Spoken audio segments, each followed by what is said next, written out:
মুহাম্মদ সাল্লাল্লাহু আলাইহি সাল্লাম জীবনের শেষ মুহূর্তে যে ওসিয়ত করে গেলেন, ওসিয়তটা কি ছিল? ওসিয়তটা ছিল আসসালাত, আসসালাত, আসসালাত, নামাজ, নামাজ, নামাজ। ওয়ামা মালাকাত আইমানুকুম, তোমার অধীনস্থদের ব্যাপারে তুমি খেয়াল রেখো। নামাজের ব্যাপারে ওসিয়ত ছিল রাসূলের। আমাদের ওসিয়ত কিছু থাকবে না, আমাদের ওসিয়ত আমাদের সন্তান পরিবারের জন্য থাকবে সালাত, সালাত, সালাত। দরকার আছে কিনা বলেন? রাসূলের ওসিয়ত করে যান, রাসূলের ওসিয়ত করে যান।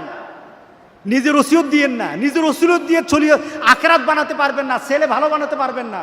রাসূলের ওসিয়ত দেন, ছেলে ভালো হয়ে যাবে ইনশাআল্লাহ। বলি, যদি আপনার সন্তানকে আপনি মনে করেন আল্লাহওয়ালা বানাবেন, জান্নাতের রাস্তায় উঠাতে চান, সর্বপ্রথম হলো নিজে নামাজ পড়তে হবে। বেশি কথা নয়, রাসূল সাল্লাল্লাহু আলাইহি সাল্লামের শেষ ওসিয়ত যদি আপনার মধ্যে না থাকে, তাহলে মনে রেখে দিয়েন রাসূল ফিরত নেবেন আপনার থেকে ওসিয়ত। আমার থেকে রাসূল ওসিয়ত ফিরত নেবে, দাও আমার ওসিয়ত দিয়ে আসছিলাম তোমাদেরকে, ওসিয়ত ফিরত দাও। সর্বপ্রথম কথা হলো নিজে নামাজি হব।